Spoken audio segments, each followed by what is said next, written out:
Logo therapy എന്ന ഒരു counselling മെത്തേഡിന് form ചെയ്തത് വിക്ടർ ഫ്രാങ്ക്ലിനാണ്. ഇദ്ദേഹത്തെ നാസി ഭരണവംശം കൂടും ക്രൂരതയ്ക്ക് വിധേയമാക്കി ജയിലിലടച്ചാണ്. കൂടെ നിന്നവരെല്ലാം മരിച്ചപ്പോഴും ഇദ്ദേഹത്തിന് ഒരു മീനിങ് തോന്നി. ഇത് ആസ്ട്രിയയിലെ പുള്ളിക്കാരൻ ന്യൂറോളജിസ്റ്റും സൈക്കാട്രിസ്റ്റും ഒക്കെ ആയിരുന്ന ആളാണ്.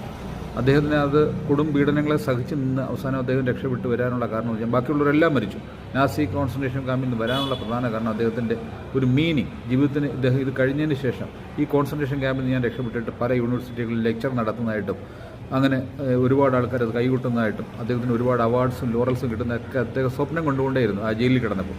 മനുഷ്യർക്ക് പലപ്പോഴും മീനിങ് ആവശ്യമാണ്. എത്ര ദുരിതപരമായ സാഹചര്യങ്ങളിലും നമുക്ക് ചില സ്വപ്നങ്ങൾ ഉണ്ടാകുമ്പോഴത്തേക്കും നമ്മുടെ ആ സ്വപ്നങ്ങളെ പ്രവൃത്തികരിക്കാൻ പോകും എന്നുള്ള ഒരു തിയറിയാണ് ലോഗോ തെറാപ്പി. ഈ ലോഗോ തെറാപ്പി ലോകത്തിൽ നൽകിയത് വിക്ടർ ഫ്രാങ്ക്ലിനാണ്. കൊടും ഭീകരതയ്ക്ക് വിധേയമായ വിക്ടർ ഫ്രാങ്ക്ലിൻ. നമ്മുടെ ജീവിതങ്ങൾക്കെല്ലാം അർത്ഥങ്ങൾ നമ്മൾ തേടിക്കൊണ്ടേയിരിക്കുന്നു എന്നുള്ളതാണ് അദ്ദേഹം പറയുന്നത്. എല്ലാത്തിനും ഒരു മീനിങ് ഉണ്ടെങ്കിൽ മാത്രമേ മനുഷ്യർക്ക് ജീവിക്കാൻ ഒക്കുകയുള്ളൂ എന്നാണ് ഈ ലോഗോ തെറാപ്പിയുടെ പ്രധാന കണ്ടെത്തൽ. അപ്പോൾ അതിന് ലോഗോ തെറാപ്പിയിലൂടെ മീനിങ്ങുകൾ കണ്ടെത്തുക, ആക്ഷൻസ് കണ്ടെത്തുക, ഇതൊക്കെയാണ് ലോഗോ തെറാപ്പിയിൽ പ്രധാനമായിട്ടും ചെയ്തുകൊണ്ടിരിക്കുന്നത്.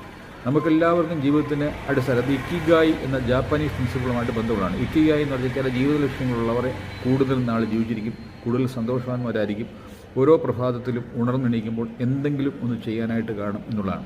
എല്ലാ ഉത്തരവാദിത്തങ്ങളും കഴിഞ്ഞു എന്ന് വിചാരിക്കുന്ന ഒരു മനുഷ്യൻ പെട്ടെന്ന് മരിച്ചു പോകാനുള്ള സാധ്യതയുണ്ടെന്നാണ് ഈ ലോഗോ തെറാപ്പിയിലും എല്ലാം പറയുന്നത്. നമ്മുടെ ജീവിതത്തിൻ്റെ ലക്ഷ്യങ്ങൾ നമ്മൾ ഉണ്ടാക്കിക്കൊണ്ടിരിക്കുക. ഒരു ജീവിതം ചുരുങ്ങിയ ഒരു കാലയളവാണെങ്കിലും അതിന് ലക്ഷ്യങ്ങൾ, ഒരു 10-30,000 ദിവസമൊക്കെ ജീവിക്കുന്നതാണ് ഒരു മനുഷ്യ ജീവിതം. അതിന് ലക്ഷ്യങ്ങൾ തീർച്ചയായിട്ടും ഉണ്ടായിരിക്കണം. ആ ലക്ഷ്യങ്ങൾ ഓരോ ദിവസവും എവിടെ എത്തി എന്നുള്ളത് അസസ് ചെയ്യാനും നമ്മൾ എഴുതുകയൊക്കെ ചെയ്യണം. നമ്മൾ പലപ്പോഴും ജീവിച്ചിരിക്കുന്ന ആൾക്കാരെ നോക്കുകയാണെങ്കിൽ കൂടുതൽ എഴുതുന്ന ആൾക്കാർ അല്ലെങ്കിൽ പ്രസംഗിക്കുന്ന ആൾക്കാരെല്ലാം കൂടുതൽ നാൾ ജീവിക്കുന്നതിൻ്റെ കാരണം വെച്ചാൽ അവരുടെ ബ്രെയിനിലെ ന്യൂറോണൽ നെറ്റ്വർക്കുകളെല്ലാം അവരെ ഉത്സാഹിപ്പിച്ച് നിർത്തുന്നതാണ്. അല്ലെങ്കിൽ നമ്മുടെ പരസ്പരമുള്ള ന്യൂറോൺസുകളെല്ലാം പലപ്പെട്ടതും മറവി രോഗത്തിന്, അൽഷിമേഴ്സിനൊക്കെ കീഴടങ്ങാൻ പല വാർദ്ധക്യത്തിലും എത്തുമ്പോൾ പലരും പെട്ടെന്ന് ആയിപ്പോകുന്നതിൻ്റെ കാരണം ഉദ്ദേശ ലക്ഷ്യങ്ങളില്ല, ഒന്നും തന്നെ ഇല്ല, ചെയ്യാനായിട്ടൊന്നുമില്ല. ഇതൊക്കെയാണ്. വിക്ടർ ഫ്രാങ്ക്ലിൻ ജീവിത ലക്ഷ്യങ്ങളുമായിട്ട് ബന്ധപ്പെടുത്തി എഴുതിയ പല ബുക്കുകളുണ്ട്. ജീവിത ലക്ഷ്യങ്ങൾ നമുക്ക് ഓരോരുത്തർക്കും ഉണ്ടായിരിക്കുക. നിങ്ങളുടെ പുതുവർഷമൊക്കെ വരികയാണ്. 2025 നമ്മളിന്ന് കടന്നുപോയി 2026 നമ്മളെത്തുമ്പോൾ ചില ജീവിത ലക്ഷ്യങ്ങളൊക്കെ നമ്മുടെ ജീവിതത്തിൽ എത്ര പ്രായമായാലും എപ്പോഴും ഉണ്ടായിരിക്കണം.